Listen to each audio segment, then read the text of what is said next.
Bonjour tout le monde. Toujours dans le cadre du thème de l'aventure, nous allons aujourd'hui voir un autre texte de lecture, le premier voyage de Sindbad le marin. Le texte figure dans la page 185 de vos manuels de français. Alors, je vous invite tous à vous mettre sur la page 185 pour essayer de travailler le texte ensemble et de le comprendre. Et comme on a l'habitude de faire toujours, on va commencer par l'analyse des éléments paratextuels, c'est-à-dire le titre, l'image, la source, l'auteur et ainsi de suite. Donc, on commence par l'image. Alors, qu'est-ce que vous voyez sur cette image-là? Alors, comme vous voyez très bien ici, on peut dire qu'il s'agit d'une mer déchaînée. Hein? Pourquoi déchaînée? Parce qu'il y a de très hautes vagues. Hein? Alors, regardez les flots. Hein? Il y a ici de grands flots, bien de très hautes vagues. Qu'est-ce qu'on peut voir là? C'est un bateau. Hein? C'est un bateau qui a fait naufrage à cause des flots qui sont très grands. Hein? Ce bateau-là a fait naufrage. Ici, on peut voir qu'il y a c'est ce qu'on appelle des marins. Qu'est-ce que ça veut dire un marin? Alors les marins sont des personnes qui naviguent beaucoup dans les mers, qui voyagent beaucoup par bateau. On passe. Alors ici, qu'est-ce qu'on peut voir? Alors ça se montre comme le dos d'une baleine. C'est une très grande baleine, c'est son dos. Et le dos de cette baleine pourrait être confondu à une île ici. Il paraît comme une île, mais c'est une baleine. Alors, comme vous voyez ici, d'après cette image-là, on peut dire qu'on va parler dans le texte d'un récit d'aventure. C'est une aventure. Plus loin, ici, c'est toujours la mer qui est déchaînée. C'est toujours, regardez ce noir-là, c'est toujours la mer qui est démontée. Il y a de très hautes vagues et la situation semble difficile pour ces marins-là. C'est une situation un petit peu difficile et désespérée. Passons maintenant à la source du texte. Donc, le texte est extrait de Sindbad le marin. C'est le titre du conte d'où on a extrait le texte. Sindbad le marin, qui figure dans un recueil de contes des mille et une nuits. Contes des mille et une nuits. Donc, qu'est-ce que vous savez sur les contes de mille et une nuits? Donc, Sindbad, c'est un personnage très connu que vous connaissez sans doute tous. C'est un personnage des contes très connu. Sindbad le marin, ça veut dire que Sindbad était un personnage dont la profession est de naviguer dans les mers. Il aimait beaucoup voyager et faire des aventures sur les mers. Les mille et une nuits. Alors, on va voir ensemble cet encadré-là pour voir un petit peu, pour avoir une idée sur l'origine des mille et une nuits. Donc, c'est quoi les mille et une nuits? Les mille et une nuits, est un recueil. C'est quoi un recueil? Donc un recueil, c'est un ouvrage, c'est un très grand ouvrage qui réunit plusieurs écrits. C'est un grand livre dans lequel on peut trouver plusieurs histoires, plusieurs écrits. Donc Les Mille et Une Nuits est un recueil très ancien de contes populaires, d'origine persane et indienne. Sont d'origine persane et indienne, écrites en langue arabe. Scheherazade en est le personnage central. Donc Scheherazade, c'est le personnage central, c'est le personnage principal de ces contes des Mille et Une Nuits. Est-ce que vous connaissez d'autres personnages de ces contes-là? Oui. Il y a Dinarzade, la sœur de Scheherazade. Il y a Aladdin et d'autres personnages que vous connaissez, Alaeddin et ainsi de suite. Alors je répète, le personnage central, Scheherazade, on est le personnage central. Au fil des nuits, elle raconte une histoire palpitante au sultan sans jamais la terminer. Alors chaque nuit, cette fille-là, racontait chaque nuit une histoire au sultan, au roi Shahrayar, et sans jamais terminer cette histoire-là pour ne pas être tuée par le roi.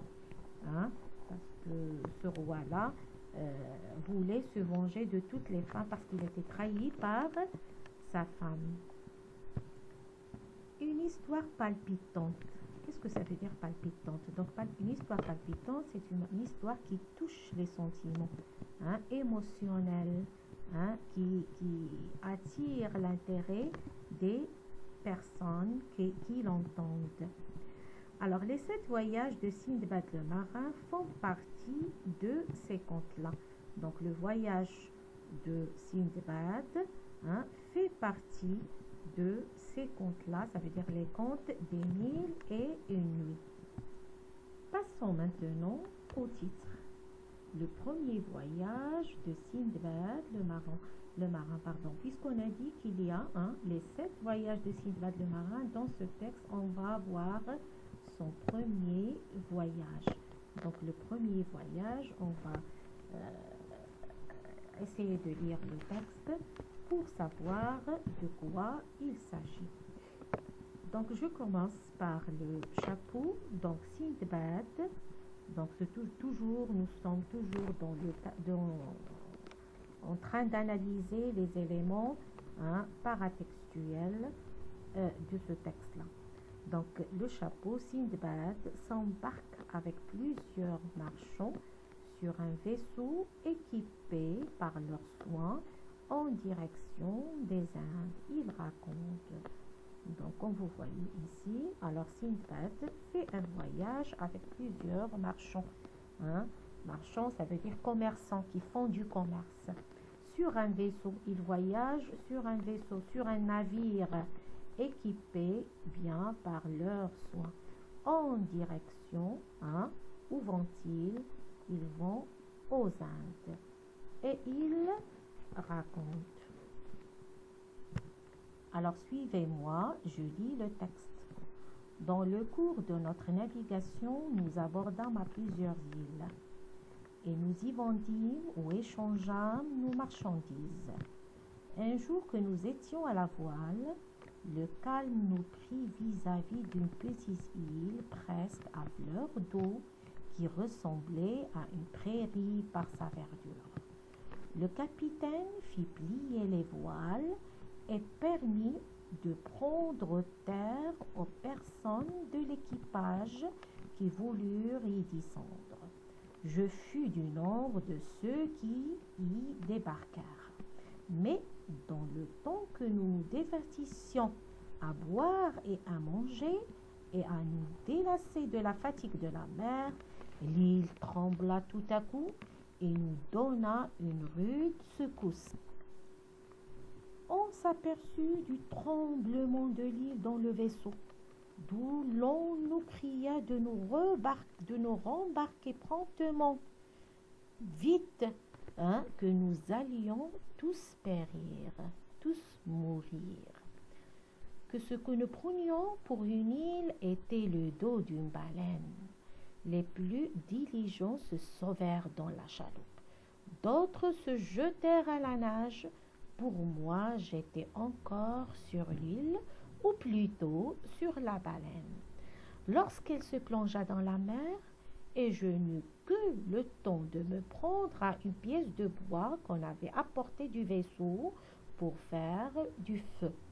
Alors cependant, le capitaine, après avoir reçu sur son bord les gens qui étaient dans la chaloupe et recueilli quelques-uns de ceux qui nageaient, voulut profiter d'un vent frais et favorable qui s'était élevé. Il fit hisser les voiles et m'ôta par là l'espérance de gagner le vaisseau. Je demeurai donc à la merci des flots, poussé tantôt d'un côté et tantôt d'un autre. Je disputais contre eux ma vie tout le reste du jour et de la nuit suivante. Je n'avais plus de force le lendemain et je désespérais d'éviter la mort, lorsqu'une vague me jeta heureusement contre une île. Le rivage en était haut et escarpé, et j'aurais eu beaucoup de peine à y monter si quelques racines d'arbres que la fortune alors semblait avoir conservé en cet endroit pour mon salut. Ne m'en eussent donné le moyen, je m'étendis sur la terre où je demeurai à demi-mort, jusqu'à ce qu'il fit grand jour et que le soleil parut. Donc, on va essayer de nous arrêter ici, dans la ligne 29. Donc, vous allez essayer vous-même de relire cette partie-là jusqu'à la ligne 29 et vous allez essayer de répondre aux questions suivantes. Première question, quel est le statut du narrateur? Donc, on a l'habitude de répondre toujours à cette question-là. Ça veut dire, est-ce qu'il est à l'intérieur, à l'extérieur de son texte? Et justifier votre réponse. Ça veut dire, vous allez relever des justifications à partir du texte. Question 2. Quelle est la destination du voyage? Donc, c'est quoi la destination? Donc, la destination, ça veut dire le lieu où les voyageurs vont se rendre. Donc, quelle est la destination du voyage? Où vont-ils? Et pourquoi l'équipage débarque-t-il? Pourquoi ils ont débarqué? Pourquoi ils sont descendus dans l'eau, dans la mer? 3. Quel événement inattendu bouleverse la situation?